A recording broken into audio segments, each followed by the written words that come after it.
everyone, welcome to 4Sides TV with me Anjali. The vengeance is back, but over a different platform, in a varied dimension, into a culminating consequence. With Iran-supported hardline militia, Houthis chose to capture a cargo ship believing an Israeli connect as a step to display their aggression over the Gaza attack by the Israeli government, inviting international attention which could take to any form in the days to come. Here's a special report from 4Sides TV.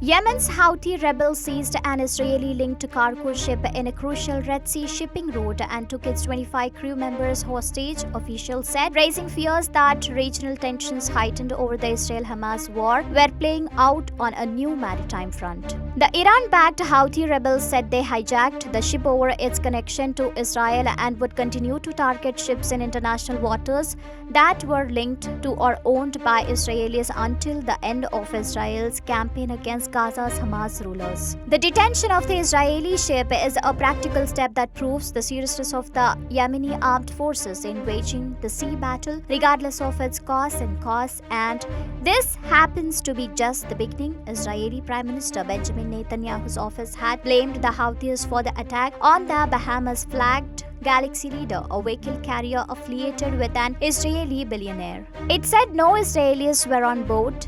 The ship's Japanese operator, NYK Line, said the vessel had no cargo at the time of the hijacking. Its crew members are from the Philippines, Bulgaria, Romania, Ukraine, and Mexico.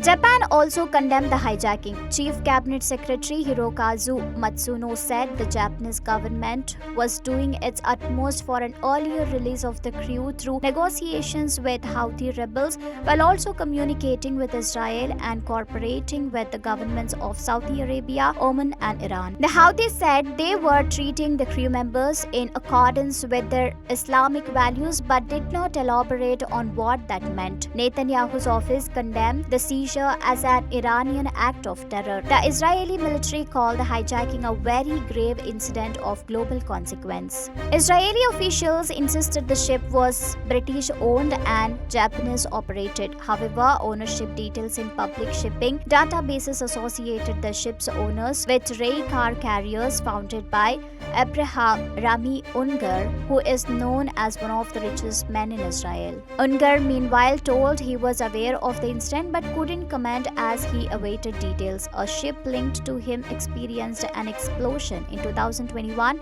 in the Gulf of Oman. Israeli media blamed it on Iran at the time. Authorities confirmed that the captain and the first mate on the Galaxy Leader were Bulgarians. Bulgaria's top police officer Zivko Kotsev told reporters that they were in touch with their families. Nobody has sought contact with us up to this moment, he said.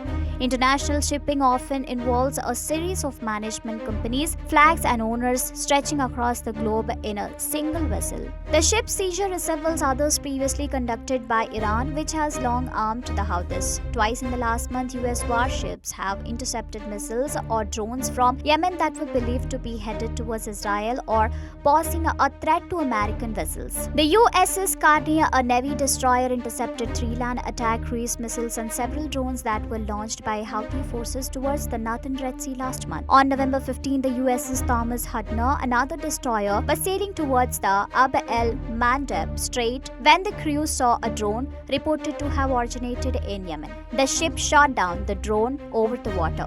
The official said the crew took action to ensure the safety of US personnel and there were no casualties or damage to the ship.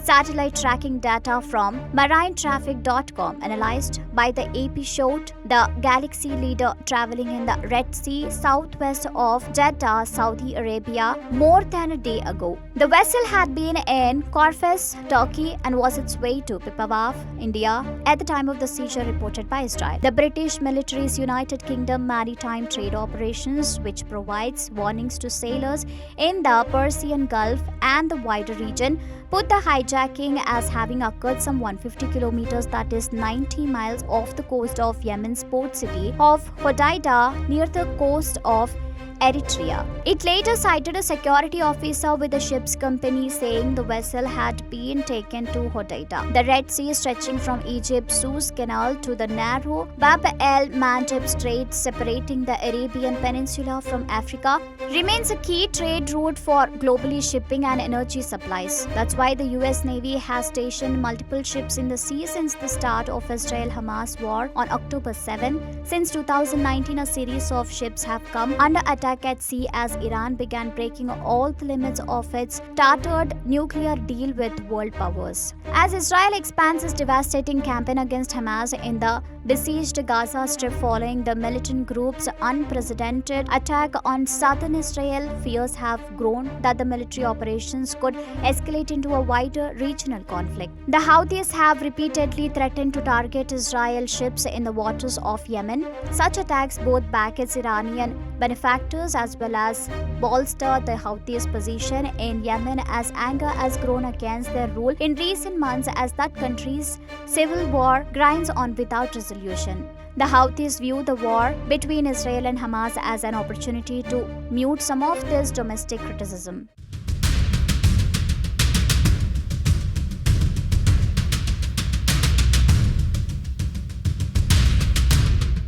Why is there so much of unruly behavior on the part of Iran to deploy Houthis to hijack the water vessels of Israel, lending no ears for the international norms but getting guided by the self-motivated ideologies to trigger scares and fear across the Yemeni waters, interfering the regularized water channels? Iran is answerable to the world today or tomorrow. Thank you for watching 4Sides TV with me, Anjali.